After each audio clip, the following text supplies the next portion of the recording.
அன்புக்குரிய சகோதரர்களே, ஒரு மனிதர் இன்றைக்கு வேலை செய்யறாரு. வேலை செய்யும் போது அவரை வேலையாளியாக சேர்க்கிறோம் 8 ஹவர் டியூட்டி. ஆனா அவர் வேலை செய்யறாரு 10 ஹவர். ஏண்டா 10 ஹவர் 2 ஹவர் கூட வேலை செய்யறாரு. வேலை செஞ்சா அதற்குரிய கூலியையும் அந்த பொஸ் கொடுக்கணும். அப்படி கொடுக்காட்டி அது கடனாக அந்த பொஸ்ஸுக்கு சேர்ந்து கொண்டே இருக்கும். மேலான சகோதரர்களே, பொஸ்மார்களாக இருந்தா இத்தனை அவர் டியூட்டிண்டா அத்தினவருக்குரிய சம்பளத்தை கொடுங்க. அதை பார்க்க கூட வேலை எடுக்கிறீங்களா, மோர் டைம், அதற்குரிய கூலியையும் கொடுங்க. அப்படி கொடுக்காட்டி நீங்க ஒரு கடனாளியாக மாறுவீங்க. இதை இஸ்லாம் சொல்லித் தருகிறது. அதனால வேலையாட்கள், தொழிலாளிகள் அவர்களுடைய உரிமைகளை கொடுங்க. தூங்குறதுக்கு அவங்களுக்கும் ரெஸ்ட் வேணும், அவங்களும் தூங்க வேண்டும். அதற்குரிய ஒரு அரவரோ கொடுங்க. தொழுகைக்கு வாங்க சொன்னா கடையில பிசினஸ் தான் ராவு பகலா, ஆனா பள்ளிக்கு அனுப்புறல்ல போஸ், கட்டாயம் அதற்கும் டைம் கொடுக்கணும். அதே மாதிரி அந்த கடையில வேலை செய்யக்கூடிய தொழிலாளி அவருக்கு வேற என்ன தேவை, வீட்டுல ஒரு வஃபாத் உடனே வீட்டுக்கு அனுப்பணும், நிக்காஹ் நடைபெறுகிறது அதற்கு அனுப்பணும். இப்படியான லீவுகளையும் அந்த தொழிலாளர்களுடைய உரிமைகள் அதற்கேற்ப நாங்க அவர்களுக்கு கொடுப்பது எங்களுக்கு கட்டாயமாக இருக்கிறது. அன்புக்குரிய சகோதரர்களே, அப்படி கொடுக்காம நாங்க அந்த தொழிலாளர்களை புளிஞ்செடுக்கிறோம் என்றால், ஹோட்டல்களை பார்த்தாலா புளிஞ்சுதான் எடுக்கிறது. பகல்ற வேலை செய்யறவனுக்கு ராவுக்கு தூக்கம் இல்ல, ராவு வர அவர் கடையில தான் நின்று கொண்டிருப்பாரு. மேலான சகோதரர்களே, புளிஞ்சு எடுத்தா இது ஜாஹிலியா காலத்தில் இருந்த பண்பு. அவர் அநியாயம் செய்யப்பட்டவர். இத்தகை தாவத்தல் மக்லூம், நீங்க அநியாயம் செய்யப்பட்டவனுடைய பதுவாவை பயந்து கொள்ளுங்கள். ஃபைன்னஹு லைஸ பைனஹு வ பைனல்லாஹி ஹிஜாப், அதற்கும் அல்லாஹ்வுக்கும் மத்தியில் எந்த திரையும் கிடையாது. அதனால நீங்க என்ன செய்யுங்க, உங்களுடைய தொழிலாளர்களுக்கு அநியாயம் செஞ்சீங்கடா பதுவாவை பயந்து கொள்ளுங்க, உங்களுக்கு முசீபத் இறங்கும். அதை விட்டு தொழிலாளர்களுடைய உரிமைகளை அழகான முறையில் நிறைவேற்றுங்க. சம்பளங்களை டைமுக்கு கொடுங்க, அவங்களுக்கு ரெஸ்ட் கொடுங்க, அவங்களுக்கு என்ன தேவையோ, நோயாளியா இருக்கிறாரா மருந்தெடுக்க சல்லி தேவையா கொடுங்க. இது எல்லாம் பொஸ்மாருடைய உரிமை, நிர்வாகிகளுடைய உரிமை. இதை விட்டு மீறி நடந்தாங்கண்டா அவங்க அநியாயக்காரர்களாக மாறுவாங்க. அல்லாஹு தஆலா அநியாயம் செஞ்சவன் யாரையும் விரும்ப மாட்டான், மறுமையில மாட்டுவாங்க.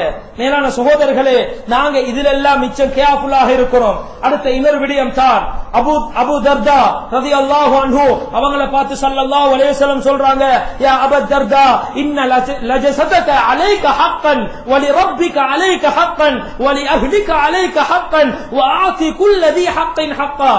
அபூ தர்தா ரலியல்லாஹு அன்ஹு அவர்களே, உங்களுடைய உடம்புக்கு நீங்க ஒரு ரெஸ்டாரண்ட் கொடுக்கணும், உங்களுடைய உடம்புக்குரிய அமல கொடுக்கணும், அதுக்குரிய அந்த உரிமையை கொடுங்க.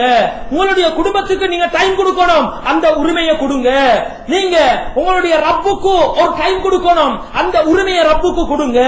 அதே மாதிரி வாதி குல்லி ஹக்கின் ஹக்கா, ஒவ்வொருவருக்கும் உரிய உரிமைகளை அவர்களுக்கு ஏற்ப கொடுங்க என்று அபூ தர்தா ரலியல்லாஹு அன்ஹு அவங்கள பார்த்து ஸல்லல்லாஹு அலைஹி வஸல்லம் சொன்னாங்க.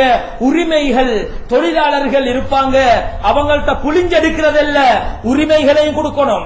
நாங்க கடமைன்னு பேசுவோம், தொழிலாளர்கள் இந்த இதெல்லாம் செய்யணும், அவருக்கு இதுதான் வாஜிப், கட்டாயம் இதை செஞ்சே ஆகணும், இத்தனை மணிக்கு செஞ்சே ஆகணும் நாங்க ஆர்டர் போடுவோம். ஆனா அவருக்குரிய உரிமையையும் இஸ்லாம் பேசியிருக்குது, அதையும் பார்க்கணும். ஒன் சைட பார்த்தா மத்த சைடு மிஸ் ஆகிடும், மத்த சைடு மிஸ் ஆகினா நாங்க அநியாயம் செஞ்சவங்கள சேருவோம். அன்புக்குரிய சகோதரர்களே, இஸ்லாம் சொல்லக்கூடிய இந்த உரிமைகளை போன்று இந்த கவர்மெண்ட் கொஞ்சம் ரூல்ஸ்களை போட்டு இருக்குது. நாங்க இந்த நாட்டில் இருப்பவர்களாக இருந்தா இந்த நாட்டை நாங்க விரும்பணும், இந்த நாட்டு சட்டங்களை சரியா நாங்க விரும்பணும். இந்த நாட்டில் சில சட்டங்கள் போட்டிக்குது எங்களுடைய நலனுக்காக, அந்த சட்டங்களை நாங்கள் கபூல் பண்ணணும். அதுல பாருங்க, சிறுவர் சிறுமியர்களை வேலைக்கு அமர்த்த கூடாது என்று கவர்மெண்ட் சட்டம் போட்டிருக்குது. சின்ன புள்ளட்ட பெரிய வேலைகளை எல்லாம் எடுக்க கூடாது, அந்த சின்ன புள்ளைய வியாபாரத்தில் கூட்டிட்டு போக கூடாது. இது கவர்மெண்ட் போட்டிருக்கக்கூடிய சட்டம். அடுத்த இரண்டாவது ஒன்று போட்டிருக்குது. அன்புக்குரிய சகோதரர்களே, ஒரு தொழிலாளரை ஒருத்தரை நாங்க கடைக்கு சேர்க்கிறோம்டா, ஒரு கம்பெனிக்கு சேர்க்கிறோம்டா, ஒரு இடத்துக்கு சேர்க்கிறோம்டா, கிட்டத்தட்ட அவருக்கு 3 மாதம் அந்த வேலையை கொடுக்கணும். 3 மாதம் வேலையை கொடுக்கணும். 3 மாதம் அல்லது 6 மாதம் போட்டிருக்கிறாங்க. 3 மாதம் 6 மாதம் இந்த கெப்புளுக்கு அவரை பார்க்கணும். அவருடைய நடத்த நல்ல இருக்கிறா, தொழில செய்யறாரா, அந்த வேலையில உற்சாகத்தில் இருக்கிறாரா, எல்லாம் பார்த்துட்டு தான் அவரை வைக்கிறதா இல்லையான்னு முடிவெடுக்கணும். சிலர்கள் என்ன செய்யற, கடைக்கு ஒத்தனை சேர்க்கிற, இன்றைக்கு எடுத்து நாளைக்கு அனுப்பியாச்சு, இது அவருக்கு செய்யற அநியாயம்.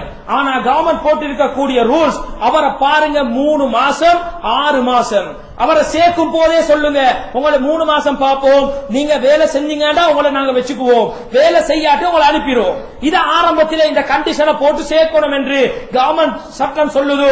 அன்புக்குரிய சகோதரர்களே, அதே மாதிரிதான் இன்னொரு சட்டம் இருக்குது. ஹியூமன் ரைட்ஸ் போல லேபர் ரைட்ஸ் ஒன்று இருக்கு, தொழிலாளர்கள் உரிமைகள். அந்த உரிமைகள் இன்னொரு சட்டம் இருக்குது. ஒருத்தரை கடைக்கு சேர்க்கிறீங்களா, ஒரு மதரசாக்கு ஒரு உஸ்தாத சேர்க்கிறீங்களா, ஒரு பள்ளிக்கு ஒரு இமாம சேர்க்கிறீங்களா, எல்லாருக்கும் ஒரு பயோடேட்டா கொடுக்கணும். ஆரம்பத்தில் சேர்க்கும் போது அந்த பயோடேட்டால அவரோட ஃபுல் டீடைல்ஸும் வந்திருக்கணும். அவர் இப்ப சேர்ந்தாரு, இத்தினா திகதி சேர்ந்தாரு, அவர் இன்ன ஊரை சேர்ந்தவர், அவரோட போன் நம்பர் இது, அவர் இவ்வளவு சம்பளத்துக்கு வந்திருக்கிறாரு, அவருடைய டீடைல்ஸ் அப்படியே போட்டு அவருக்கு சைன் வாங்கிக்கணும். இதையும் அந்த லேபர் ரைட்ஸ் அதுல எழுதப்பட்டிருக்குது, தொழிலாளர் உரிமைகள். அன்புக்குரிய சகோதரர்களே, அதை முதலாவது நாங்க செய்யணும். நிர்வாகிகளாக இருந்தா செய்யணும், கடையில பொஸ்ஸாக இருந்தா அதை செஞ்சு வச்சுக்கணும். அடுத்தது பாருங்க, 3வது ஒன்று, ஒரு மனிதனுக்கு 8 மணித்தியாலம் தான் டியூட்டி செய்யும்படி கவர்மெண்ட் கொடுத்திருக்குது, ஆர்டர் கொடுத்திருக்குது. அதை பார்க்க கூடுதலாக வேலை எடுப்பதாக இருந்தால், அதுக்கு பார்க்க கூடுதலாக 1 அவரோ 2 அவரோ 3 அவரோ அவருடைய மோர் டைம், அந்த டைம் எடுப்பதாக இருந்தால் ஒரு மணித்தியாலத்துக்கு 1.25 வீதம் சம்பளத்தை கூட்டி கொடுக்கணும் என்று கவர்மெண்ட் ரூல் சொல்லுது. அன்புக்குரிய சகோதரர்களே, பொஸ்மார்களாக இருந்தா நாங்க அநியாயம் செய்யக்கூடாது. அவரை 8 அவர் வேலைண்டா 8 அவர் தான் வேலை, கூடுதலா வேலை செஞ்சீங்கன்னா உங்களுக்கு சம்பளம் தாரோம்னு சொல்லிட்டு அதற்கேற்ப கொடுக்கணும். கொடுக்காட்டி அது அநியாயம். இதே மாதிரி இன்னொரு சட்டம் இருக்குது. சம்பள முறைமைகளை பார்த்தா, தொழிலாளர்களுடைய சம்பளங்களை பார்த்தா, சில சம்பளங்கள் அது கீழே தான் இருக்குது, மேல வாரல்ல. சிலர்களுடைய எக்ஸ்பீரியன்ஸ், அவருடைய அந்த கல்வி குவாலிபிகேஷன் தராதரம் இதுகளெல்லாம் பாப்பாரு. பார்த்துட்டு 10,000 12,000 இப்படி சம்பளங்களை கடையில வச்சிருக்கிறாங்க. அதே மாதிரி மதரசாக்கள் பள்ளிகள் 15,000 18,000 நல்ல எக்ஸ்பீரியன்ஸ் உள்ள ஒரு ஆலிமா கூட கொடுங்க, நல்ல ஒரு கல்வி உள்ள ஒத்தரா அதை கேட்ப கொடுங்க. ஒரு மதரசால ஒரு உஸ்தாத சேர்றாரு, நல்ல எக்ஸ்பீரியன்ஸ் இருக்குது, 10 வருஷம் 15 வருஷம், அதை கேட்ப சம்பளத்தை கூட்டுங்க. அதே மாதிரி அவருக்கு நல்ல கல்வி இருக்குது, அதே மாதிரி அவருடைய தகைமைகள் சுறுசுறுப்பு எல்லாத்தையும் பார்த்து அவருக்குரிய சம்பளத்தை கூட்டி கொடுங்க. இத கவர்மெண்ட் சொல்லுது. ஆனா இன்றைக்கு என்ன நடக்குதுடா, எக்ஸ்பீரியன்ஸ் எல்லாம் பார்த்தாச்சு, அவருடைய சர்டிபிகேட் எல்லாத்தையும் பார்த்தாச்சு, என்ன கோர்ஸ் எல்லாம் முடிச்சுக்கிற எல்லாத்தையும் பார்த்தாச்சு, கடையில சேர்க்கிற 10,000க்கு. மேலான சகோதரர்களே, இது அவருக்கு செய்யற அநியாயம். இதை முற்று நாங்க தவிர்த்து கொள்ளணும். எக்ஸ்பீரியன்ஸ் கேட்ப, எடுகேஷன் குவாலிபிகேஷன் அதுக்கேற்ப அவருடைய சம்பளம் நிர்ணயிக்கப்படணும். இத இஸ்லாம் சொல்லி தருகிறது. அடுத்தது பாருங்க, இன்னொரு விடயம் ஒன்று இருக்குது, சம்பள அதிகரிப்பு முறை. இதையும் தொழிலாளர் உரிமைகள் சேர்த்திருக்கிறாங்க. சம்பளத்தை கூட்டணும். சில இடங்கள்ல விகிதாசாரப்படி கூட்டுறாங்க, சில இடங்கள்ல 3 வருஷம் மட்டும் ஒரே அடிய கூட்டுறாங்க. மேலான சகோதரர்களே, அதிகமான இடங்கள் விகிதாசார முறையில தான் சம்பளம் கூட்டப்படுகிறது. ஒரே விதத்துல சம்பளத்தை வச்சிருந்தா அந்த தொழிலாளருக்கு செய்யற அநியாயம். ஒருத்தர் கடையில வேலை செய்யறாரு, அவருக்கு ஒவ்வொரு நாளும் ஒருத்தர் 1000 ரூபாய் கொடுக்குறாண்டா, மாசத்துக்கு 30,000 ஆகிச்சு. இவர் 1 வருஷம் கழியுது, அப்ப இவருக்கு எக்ஸ்பீரியன்ஸ் வந்துச்சு, இவருக்கு ஒரு நாலேஜ் ஒன்று வந்துச்சு, 1 வருஷம் கழிஞ்ச ஒரு எக்ஸ்பீரியன்ஸ் இருக்குது, ஒரு சர்வீஸ் இருக்குது. அதுக்கு பின்னால் அடுத்த வருஷம் வருகுதா, கொஞ்சம் சரி 100 ரூபாய் சரி கூட்டி கொடுக்கணும். அதே இதுல வச்சா அவருக்கு செய்யற அநியாயம். மேலான சகோதரர்களே, ஒரு மனிதன் பழையாக ஆக அவருக்கு எக்ஸ்பீரியன்ஸும் கூடும், அனுபவங்களும் கூடும், எல்லாமே கூடிக்கொண்டு போகும்போது அவருடைய சம்பளத்திலையும் கொஞ்சம் நாங்க அட்ஜஸ்ட்மெண்ட் பண்ணணும், கொஞ்சம் கூட்டி கொடுக்கணும். எல்லாரும் குறைச்சு கொடுக்க பாக்குற வகீலாகினா அல்லாஹ் ஈக்கிற சொத்தையும் அழிச்சிருவான்.